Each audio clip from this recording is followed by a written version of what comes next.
They look at teams like Brighton and Brentford, right, who are overperforming and overachieving their resources every year, who are buying players for like 5 million, selling them on for 50, and it's continual success. They're asking why are these clubs able to do that and United aren't? And a big part of that is data. Hello and welcome to Stretford Paddock. My name is Joe and I'm joined today by Mark Critchley, Manchester football writer for The Athletic. Right. How are you doing? I'm all right, thanks, Joe. I'm having one of those days, actually, just in general. And it's weird because I actually had one of those days on Tuesday. And when you have one of those days, you don't expect another of those days to follow around so quickly. You're like, I'm all right for the next few weeks, at least. But yeah. Hopefully we can make it a little bit better for the next it's better for being here. 30 minutes or so. We've got a lot to talk about because you brought out an article this week in The Athletic alongside Mark Carey talking about Manchester United's data and their approach to data over the last sort of number of years, really. And it's pretty shocking, some of the stuff that's in there, I would say, and very sort of enlightening. It's a brilliant article. I mean, the link to it is in the description for anyone who wants to read the full thing. But I want to start with a quote, and your headline talks about how Manchester United's data department is last century. And that comes from Jim Ratcliffe himself, basically. He says, and he said this in December, so very recently, he said, "We must have the best recruitment in the world. Data analysis comes alongside recruitment. It doesn't really exist here. We're still in the last century on data analysis."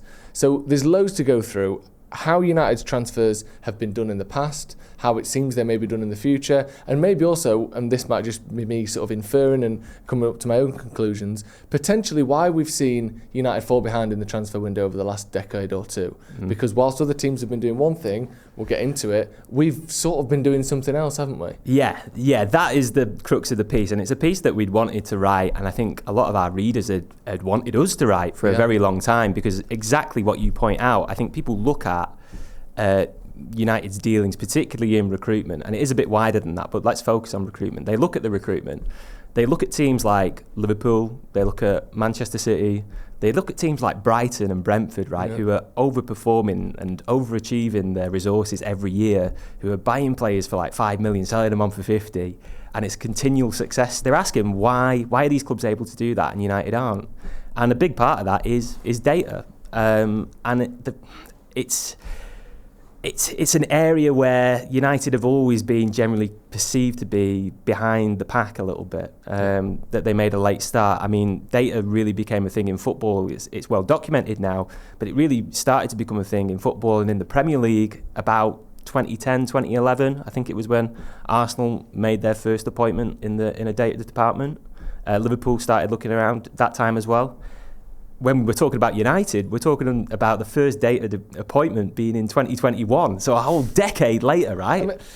I mean, and also you'd think in that time we've actually started to notice we've gone off the boil massively, and those teams are playing some of the best they have done in, you know, I know obviously Arsenal took a bit longer, but Liverpool from 2016, 17 onwards became, you know, getting people like Mo Salah, who may be one of the best value for money transfers in Premier League history, especially considering he wasn't 16 and a kid when they bought him. He was, you know, in his early 20s, mid-20s when they got him.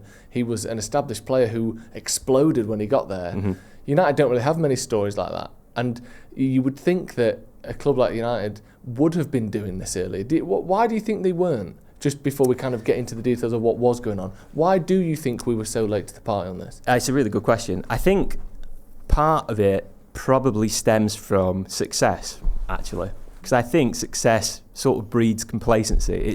Or it at least breeds a confidence and a sort of assurance in what we've done in the past will keep working again in the future, right? Yeah. And I think, you know, Sir Alex Ferguson was an absolute legend, not just of the club, but of English football, of world football, and arguably, I would even say, the greatest manager of all time. Yeah, he had a very particular way of doing things, right? And he had a very particular way of recruiting players and acting in the transfer market. And things were built on relationships rather than built on, I don't know, things like data, for example, right? So I think there was a reliance on that.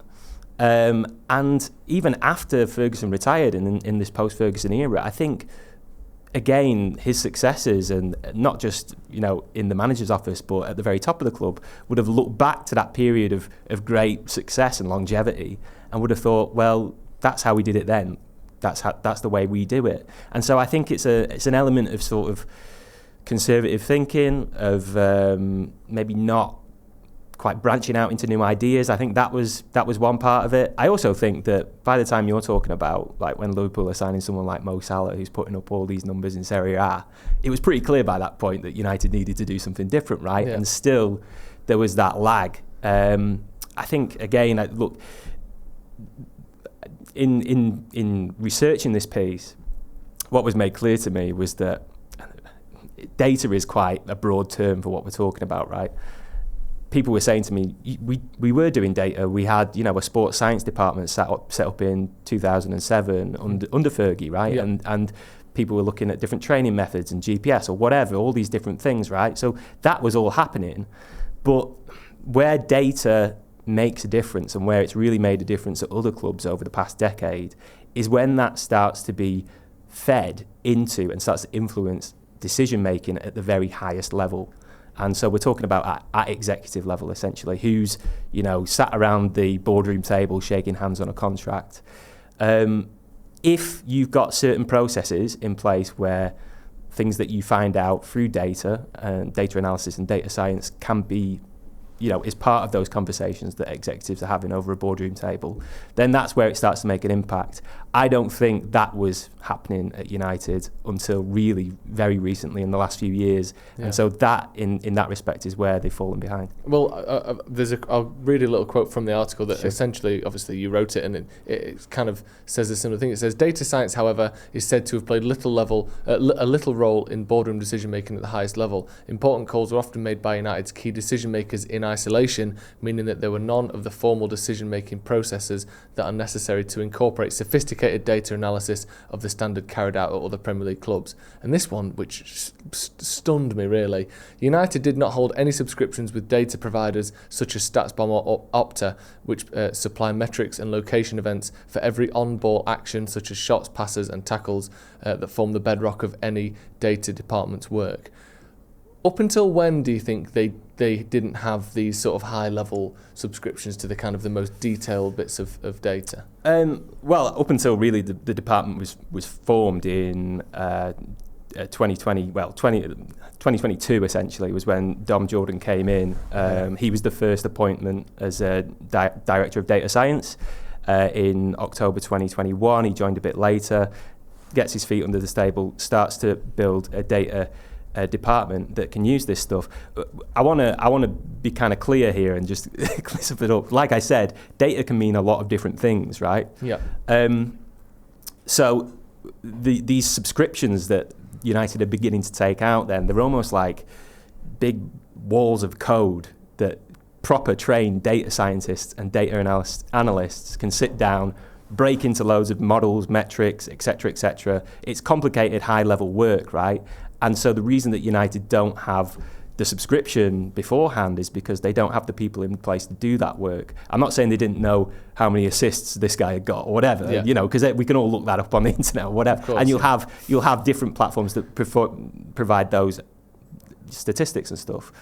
But what they didn't have was the capacity and the ability to take that stuff at scale and then break it down and use it to, pick out a player in the Colombian second division or whatever. I don't know. This sort of thing wasn't happening beforehand. So I think it's clear just to mark that out. Like, there's another section of the piece where I talk about Tracker Man, and it's something that we've written about on The Athletic before. I think Laurie's written about it quite a lot as well. This was what existed and still exists now before the data department was set up. It's like a huge database of scouting reports. Do you remember when they signed Aaron Wan-Bissaka and people were like, they've looked at 804 right backs? Yeah, okay, I remember that. This is what we're talking about, right? It's literally a lot of scouts looking at a lot of different right backs and saying, well, he's good at this, he's bad at that, bang, bang, bang, bang, bang. And United are sifting through all these reports to judge whether they should go for this player or that player. In a sense, I think when that line was being put around about 804 right backs, it sounded like, okay, well, United are doing the data analysis, right? But it's very different from the type of scientific data science work that a modern data department would do. It's based more on sort of traditional eye test scouting methods, right? It's like saying this player's good at this, he's not so good at that. It's not digging into the raw numbers, and which is the sort of stuff that's powered all these other clubs that have had a lot of success in the intervening period. So what do you think changed then? So we went from not having this set up for, what would it have been, 15, 16 years under the Glazer ownership, and obviously forever before that, but it wasn't a popular thing then. It was still the Glazers who were there when we started changing this. I know obviously now we'll get to Jim Ratcliffe and the modern era in a minute, but why did we finally either admit defeat or come up to the 21st century or whatever it is? Why do you think we did start to implement that strategy, and when was that? So like I say, I think leading up to Dom Jordan's appointment in 2021, that's when the department is set up. Before that, you have John Murtagh become the football director, right? And I think he's obviously gone now. People have different opinions about the work that he did, but he was there essentially a few months after he was put in place in that role and empowered within that role. United were talking about setting up this department, so I think he deserves at least a little bit of credit for noticing that this was something that the club should be doing. And, it was very much, he was the driving force behind this thing being set up. One thing that when you speak to people in data, the one thing they'll say is that what's absolutely critical in order for it to work and for it to be successful is that you have that buy-in from the top, that you have people who are at an executive level and at a decision-making level who will listen to you essentially, and who are willing to take things on board. And in researching this article, I always got the impression that Murtagh was very, very much keen on doing that. So I think his promotion and him taking on that role was a key part in the attitudes changing within United. He obviously kind of took on a lot of responsibilities that would have been Ed Woodward's before that. So make your own judgments there. Yeah. But I think nothing ever good comes up when someone mentions Ed Woodward, does it? It's never a compliment. Well, apart from a few weeks ago when they weren't signing anyone on deadline day and all over Twitter, it was like, bring back Ed Woodward. That graphic, you don't know what's good until it's gone. It's a picture of Ed Woodward with all of his biggest transfers. Yeah. People have lost their minds, I think, a little bit. But so, do you reckon there was a little bit of a case, and like you said there, where people will look at a bit of data here and there? Obviously, the department wasn't set up fully, but almost, you ever assume you've seen the film Moneyball? Yeah. That scene where you've got Jonah Hill's character and Brad Pitt's character talking to the old scouting guys, and they're talking about who we need for the next season, and they're talking about this guy, and he's had a 12-year career and he can do it, and then they're saying, no, it's this bloke you've never heard of. He gets the same numbers, but he does it in a way that people aren't noticing. Right. Is that almost the thing where we were kind of those old scouts who we do it the old way? We go and look at the guys from Arsenal and from Villa and from wherever, and we don't go to Peru or to Japan or to Nigeria. Sure. And we can get these numbers and these kind of talents from places that you don't normally look for cheaper. Is it almost that kind of situation if I'm trying to imagine how the decision making was happening? Because people were doing some of this work, but it wasn't really being listened to or being used, or... Sure. Look, I think it's a good comparison and a good imagery to use. Yeah. The difference, I guess, would be that yes, you have a lot of scouts at United. You have a huge scouting network at United actually, and that's why you get 804 right backs. The difference between United and that scene in Moneyball was that in Moneyball you have Brad Pitt's character Billy Bean sat there, who's very much on the side of the data guys, right? I think what you needed, like I'm saying, is that buy-in. Okay. You need somebody in the position who is willing to take those ideas on board. You also need a Jonah Hill in the room actually giving you these alternative options, right? So if we're going to put it in the sort of Moneyball terminology, that's it. I think... I also really like the film. It's a good film. It's a great film, right? It's a good film. He gets on base. Yeah, exactly. That's what we need. He puts crosses into the box. That's what we need from a wing. He scores goals. Sounds good, right? Yeah. Just obviously going to that quote from Jim Ratcliffe then, because yes, okay, in theory we've got these subscriptions in 2023 that and the people to interpret and filter those subscriptions into understandable data and ideas for people who aren't of that kind of mindset. We've got that. We're kind of building the setup. Why then does Jim Ratcliffe come to Manchester United December of last year, which again, what is that, 6 weeks ago, and talk about us basically not having any data and it being from the last century? Why? How can that still happen? I think what we've come to expect from Jim Ratcliffe is that he shoots from the hip, let's say, right? He definitely says things sometimes for effect, that probably, look, I'm sure he actually believes that the data science and data analysis needs to be improved upon. It is also something which has become a little bit of a stick to beat the club with, because I think everybody knew for a long time, right, before Ratcliffe even came in, that this was an area that United were behind on. Yeah. So it has become something that is almost quite easy to point to and criticise. And I think his criticism of it, I mean, again, like in researching this, I think it was it overstepped the mark a little bit, and it perhaps wasn't a really true or fair reflection of the work that has been going on. And I hope that's reflected in the piece, because that was very much the sense that I got in researching it. I think Ratcliffe often says things for a rhetorical effect, right? Because he's not afraid to pull it. He doesn't pull punches, does he? No. So I think, yeah, like I say in the piece, do we seriously think that United's data operations are being run on Windows 98? No, right? They're not from the last century in that regard. Does it speak to the fact that they are essentially playing catch-up and they have been behind the pace of other clubs for a long time? Yes. I don't think it's as extreme as saying last century. I also think that it probably speaks to Ratcliffe's opinion, and there is an element of truth there as well.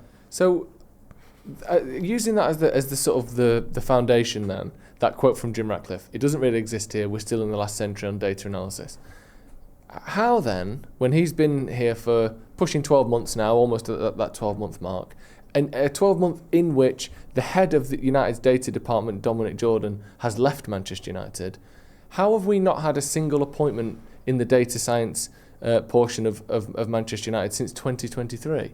What is Jim Ratcliffe doing about this? Well, good question. I think that for one thing that was kind of reiterated to me several times was that what any good data department needs in order to be successful is stability.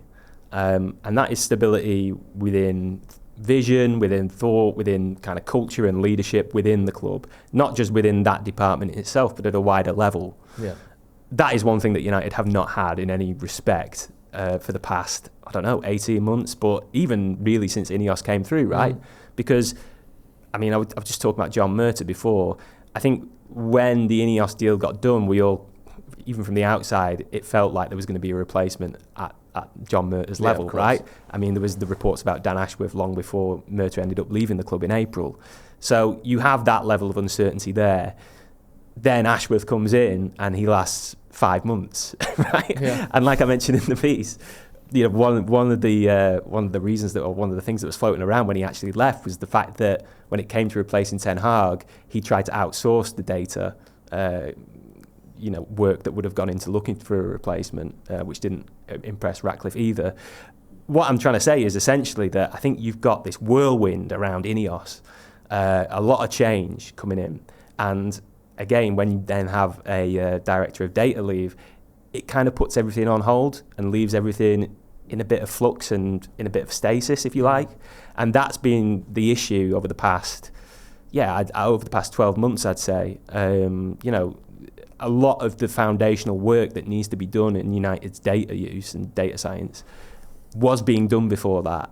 Suddenly, you have this sort of earthquake in the mould of INEOS coming in and wanting to shake a lot of things up. Actually, in trying to shake a lot of things up, you can't actually do a lot of decision making. Well, look, if you want to change sporting director, that defines the whole vision of the club, not just in data, but in every department, right? And so the works kind of get gummed up a little bit further down the food chain, if you know what I mean. And I think that's been one of the issues of the past year. So obviously Dominic Jordan, the guy I said there, who you say in your piece practically built United's approach to data science from scratch, he hasn't been replaced. Dan Ashworth hasn't been replaced. What do you believe, or again, whether it's based on what people have told you or just your sort of understanding of these things, how do you see that unfolding over the next few months to a year? Do you think we will see replacements? Do you think it's going to be, because this whole thing, it basically became kind of Wilcox will do it, and I think like that he can't do everything. This is a big job here. That's a great point. Wilcox his scope has broadened to the point where he does everything that isn't managed to do. Like it does feel a bit of a cop out. Wilcox will do it. Yeah, I agree, and that is, look, I think it's the great unanswered question at the moment. The whole club and the whole football department is in this period where things are fluctuating. You have a chief executive, Omar Barada, you have a technical director in Jason Wilcox, you have interim director of recruitment, Christopher Vivell. You have a lot of people doing a lot of different jobs, right? And there are a lot of different roles, but you also have these vacancies. I think exactly how it'll shake out is still to be decided. Ashworth, the one thing, the quote that got used all the time about Ashworth was this: he's in the centre of the wheel, and he's connected to every spoke. So whether it's the women's team, whether it's the academy, whether it's medical, whether it's data, whether it's recruitment, he's the guy central to all of that. To take that out and not replace it, pretty crucial to a bike. Exactly. Your wheels are going to fall off, right? If you're going to have a wheel left at all. Yeah. So and in terms, you're right. The noises are that any kind of replacement at that level for Ashworth isn't yet immediate. So I think it is really a great unanswered question at the moment. Exactly how everything's going to be delineated, which responsibilities are going to go around, and that comes to, it comes to data as well. Actually, like I say in the piece, it's pretty unclear yet whether they'll end up hiring a direct replacement for Jordan, whether they'll just switch a few responsibilities around, or whether it might be that they get some external help. The shirt sponsor, they got DXC, I think it is. They already have been kind of assisting the club with their data engineering and filtering all this stuff so that it actually makes sense. I wouldn't rule out the possibility that they maybe look elsewhere for a bit of help outside the club and strike up another partnership that helps them with that. It might be the best way of doing it. But all this stuff is very undecided at the minute, and I think that is why as well, as I say, Ratcliffe's comment that it's all in the last century and it's not good enough, it feels a little bit unfair at a time when the club needs to give this department a clear direction and clear leadership that it's lacked for the last 6 months certainly. Yeah, you mentioned DXC, obviously the new sort of kit sponsor on the arm there, and it says, you're saying that in your article, DXC published a report detailing how the company has helped build a distinctive architecture tailored for player data at United, which has involved implementing a data strategy, cloud infrastructure, data ingestion framework, and data processing framework. Those are the sorts of things that you're talking about when you're saying this Opta data comes in whatever form. Yeah. These are the sorts of the frameworks that the data can then be passed through to make it vaguely human. Is that right? Exactly. Yeah. It's like data ingestion. I was like, what does I think I take a tablet for that every morning. Exactly. Yeah. When I've had something too rich. I think that's what Pac-Man does, isn't it? When he gets those little balls. That is data ingestion. And then they turn on him and come the other way. Exactly, that's the problem. The story of Manchester United's data department. Exactly. There's obviously loads of other things I want to talk about, but back to a kind of footballing level, how important would you say data is generally to transfers at the top level of football these days, just so people have an understanding of kind of how this can impact United? Look, I think you only need to look more broadly around the league to see that other clubs sign players nobody's heard of. It's a huge difference. We don't do that. I was trying to think actually in terms of United, like which players would be at the bottom of a spreadsheet or whatever, or do you know what I mean? Who in there? Which signings of the recent era? And it's tough because often when a lot of players get linked with United, right? And often when they do, people pour into finding everything about them, and so I don't know. Like personally speaking, Patrick Dorgu was somebody that wasn't totally on my radar until the first links started coming up, and is young enough. When they announced his signing, they were citing the fact that he'd won the second most ground duels in Serie A or whatever. So it points to the idea that this has been. I don't think it was data led in the sense that he was identified through that way. Okay. But the department did their analysis of him and were supportive of it, I'm told. But other players, I don't know, Rasmus Højlund, maybe, but then he was already international for Denmark. To be fair, Dorgu is as well. So it's not like, it's felt like United aren't a club that have made those kinds of, unearthed those gems, if you like. Whereas, I don't know, other clubs, it feels like it just happens more often. And that's the importance of it, right? If you can sign a player for 5 million and sell him for 50, then we don't have to have all the conversations about PSR and whatever as well at the same time. It's a holistic thing that feeds into the rest of the club and improves almost everything if you can do this element of it right. Yeah, exactly. And also, and this is a point that I sort of raise a lot, but let's say you sign a player for 5 million who goes on to be worth 50. We don't have to sell him, but it might help us win a Premier League. You know what I mean? And it saved us the other 75 million that we would have spent on an Anthony in the same. You know, it helps across the board. Yeah. And not only then have you potentially made some profit if you want it, you've got a better player if you want it, but you also have that money to spend elsewhere. Yeah. So you can make a mistake at left back because you've got this right winger sorted for 5 million or whatever. It doesn't even have to be, you know, every signing. United are never going to win the league with a team full of £5 million players from South America who came as 15-year-olds. It's not going to happen. But if you have one or two of a player of that you know, profile or thereabouts, that saves you PSR wise hundreds of millions or maybe 100 million. Sure. It's amazing how much even just 2 or 3 really great transfers can completely alleviate pressure across the rest of the PSR kind of landscape. And that's something that United just have to do. And you mentioned in the article when United did bring Patrick Dorgu in as part of the announcement, there was a few, as you call it, a sprinkling of statistics. And they said that United's new left-back had won the 2nd most ground duels and attempted the 4th most take-ons of any defender in Serie A. Wow. 4th most. It's right up there, isn't it? It's almost on the podium. There's only 3 people that are doing better than that. But I do think a couple of things about that transfer, like you said, and I want to ask you a bit more about when you said it wasn't necessarily data-led, but there was data there to be used. I don't remember us ever buying a player from Lecce before, which it's not a pre-existing, you know, hello Edwin van der Sar. What about that Donny van der Beek then? Yep. Good point. It isn't, as far as I'm aware, someone that shares an agent with a prominent figure at Manchester United. I don't believe. I didn't see anything to that nature being reported. That again, there seemed to be a lot of that with Ten Hag, a lot of Dutch players or players who, even Mason Mount, you think there's no connection there. He trained with him.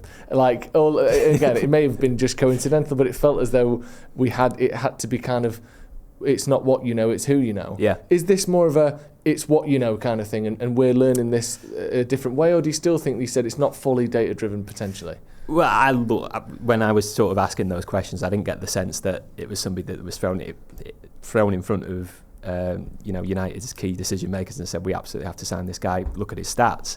Yeah. So I don't get that impression. I think there was some scouting element to it too. I think, to be honest, I'd have to look a little bit more into it. Yeah.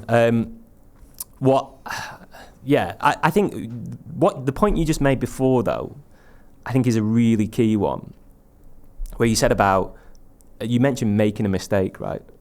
And this is, if you go down this direction where you're using data to unearth players that perhaps others haven't heard of, and we say that most football clubs have heard of most players these days because they do this kind of analysis, right? But if you're trying to find slightly more obscure talents, you are always taking a risk. You are always gambling to an extent that this guy isn't going to work out. Look, Dorgu, right?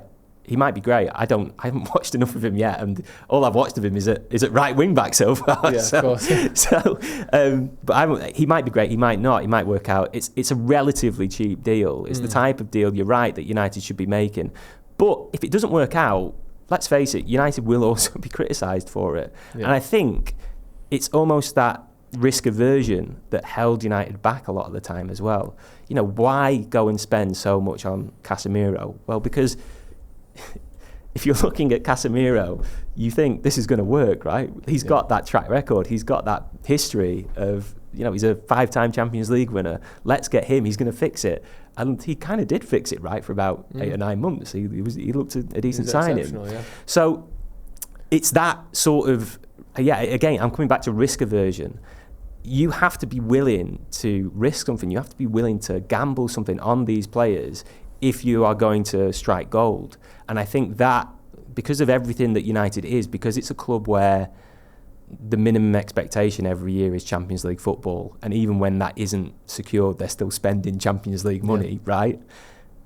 You have to get it right. And I think that has been something that has held the club back because, I guess, look at it this way, why invest this money into a data department if you know actually we're going to need to sign this guy from Real Madrid and this guy from Bayern Munich to compete at the level we need to compete? It's tough. What I'm saying is they're in a slightly tough spot compared to your Brightons and your Brentfords, because there's that level of expectation and level of pressure, and you have to think that this Manchester United player is ready to play for Manchester United now, not in 2 or 3 years' time. So there is that counter argument, if you like, but is that really a strong enough counter argument not to do the smart stuff that everyone else is doing? And that's where we have to find the balance, isn't it? Because you look at Real Madrid or look at Man City, it's not all that often that they're bringing through these incredible bargain talents either, is it? Real Madrid, to be fair, I mean, like, who had heard of Vinicius Junior before he turned up? Who had heard of Rodrigo? They cost a lot of money. But Valverde maybe is a great example as well. He cost, I think, €6 million,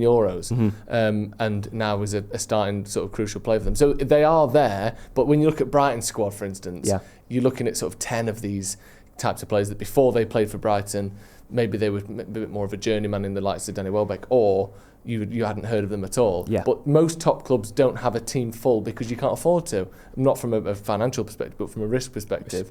You do need to pay 100 million for a Bellingham and 100 million for a Tchouaméni, or get Camavinga for 30 at the end of his contract, or whatever it may be. But that's where the balance has to come, isn't it? It's feel like United have been so scared to have a drop in form and to drop off because we were changing the way we do things, that actually the drop has happened because we've spent and wasted loads of money, and now we can't afford to we can't live the lifestyle we used to live because we've wasted all this money. It's paying Peter to pay Paul. What is that phrase? I've just come out with it. I don't even know it. Whatever. Robbing Peter to pay Paul, or whatever. Yeah. You're constantly thinking about how you're going to feed yourself tomorrow, and you're not thinking about how you're going to eat next week, right? I don't know. I've just made that one up. But I like that. It's really good. It's worked better than whatever I said before. It did work. So going forward then, obviously, if we look at what has happened under INEOS, Chido Obi-Martin has come in.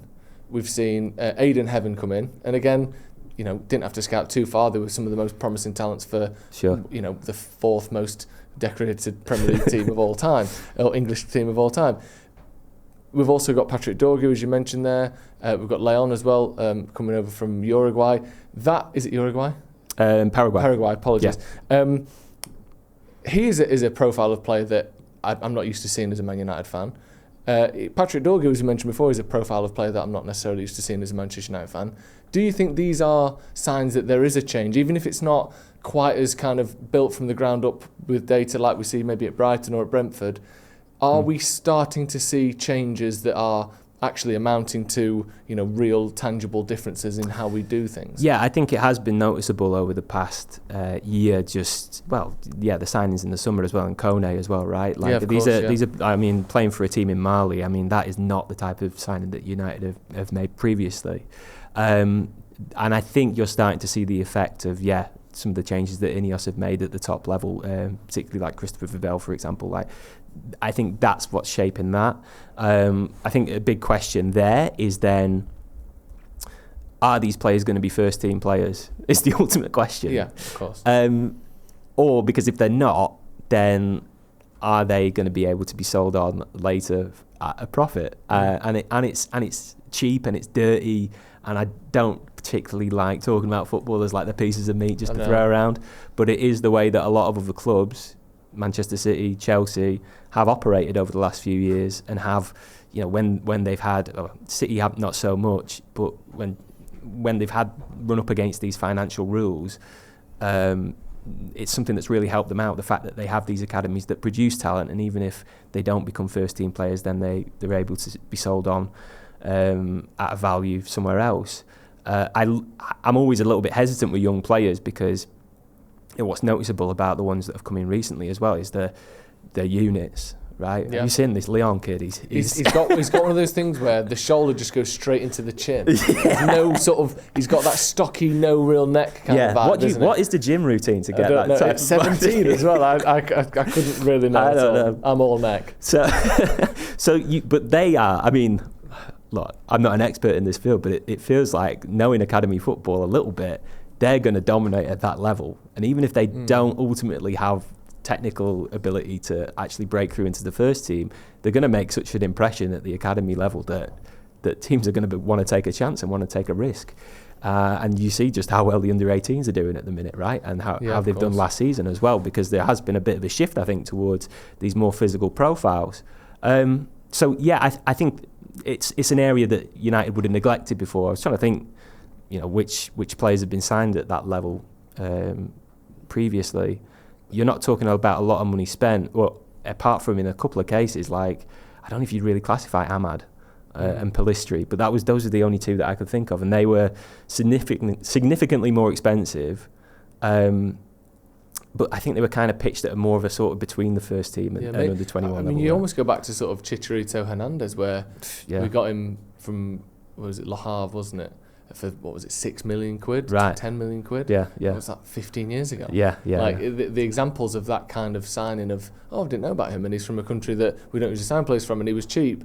And he's actually playing for the first team. I know he never played every single game as the starter, but it's not many. It's few and far between that kind of profile of player has come in like that. So I think you can see a change of direction. And yeah, absolutely. I mean, and just sort of finally then, looking ahead a little bit, Ratcliffe has made it clear, obviously, in, as you pointed out, potentially slightly, I wouldn't say disingenuous, but maybe exaggerated terms a little bit. Yeah. He's kind of done the Ratcliffe version of this. We probably can improve here, and it's actually centuries behind. It's basically non-existent, almost kind of Donald Trump. So everyone's a loser. This guy's a loser. Don't even know who he is. Yeah, You're it's not very kind. You can't sack me. I don't work for you. You're sacked. So Jim Ratcliffe has kind of said that. But does that indicate to you, even if it isn't slightly, over the top terms, that this is something United will be taking seriously going forward, and we can expect to catch up at least with the likes of Brighton, which is mad to say, and maybe overtake them? Look, I think there's a lot of different factors in this at the minute. Like, obviously, I was asking this question to people when I was writing the piece.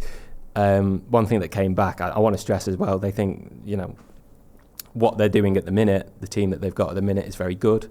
That again, progress has been made, and that they're on the right path. I think that in terms of like investment, I think it's recognised that this is an area that requires investment, and they've recently appointed this guy Gary Hemingway, who's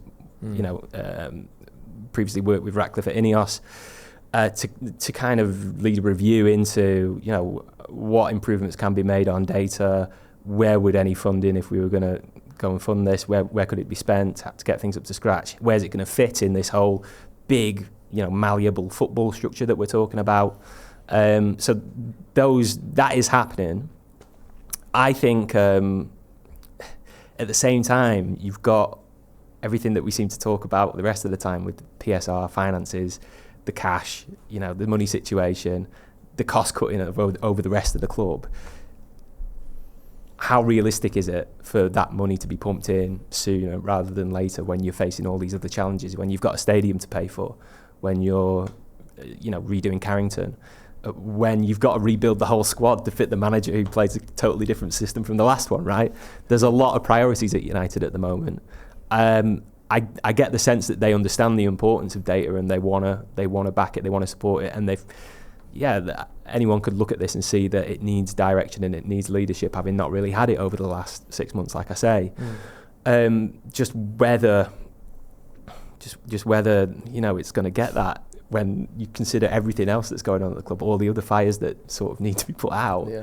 It's tough. I don't mean to sound pessimistic. I think the one thing that I ended the article by saying there are no quick fixes, and then I sort of regretted it, because I felt like, well, there is a quick fix, because I feel like if you just threw a load of cash at it, and if you've got the absolute best people to lead it, then surely you would catch up Brentford and Brighton in no time. Surely you could, if resources were limitless. But the situation at United right now is that resources aren't limitless, and so I think we are looking at a more gradual pace, as we've seen over the last few years, rather than a sudden leap up to the levels of other clubs. Hopefully that pace doesn't slow down because of redundancies here, or focuses elsewhere on the stadium or whatever it may be, going elsewhere. Just as a quick correction to anyone who's at home screaming. We got Chicharito from Guadalajara, not Le Havre. Le Havre was Pogba. In my head, I knew we'd got someone from there for cheap, but that was Pogba. Guadalajara was Mexico, and obviously Chicharito. Yeah. Guadalajara, yeah. Yeah, that makes a lot more sense. I can never say that word when I see it down anyway, so I wouldn't have known. Well, that's why I just avoided saying it. Said a different club that was wrong instead. Mark, thank you for coming on. No problem. Brilliant to go through. Brilliant. I was reading your article yesterday on the training and immediately said we need to get you on and go through it because I just thought it was excellent and the sort of thing that I think it's nice to be able to take some time and actually pick through these things and get in the detail from someone who has done all the research. And with anything like this, I'm sure there are plenty of things that you were told or that you read or that you heard that didn't quite make it in. So being able to say things like that, I think, is great for people to see all that. So thank you very much for coming on. No problem, pleasure. Cheers. Thank you very much for joining us at home as well. Get your thoughts in. Basically, why do United have to be behind and everything? Why can't we just have a story where it actually turns out we've been leading the way on this for the last 20 years? Other than sort of wasting money, I don't see where that article is coming from. But again, thank you very much, Mark, for coming on. Thank you for joining us at home. Hit subscribe to the channel if you haven't already. We'll see you in a bit.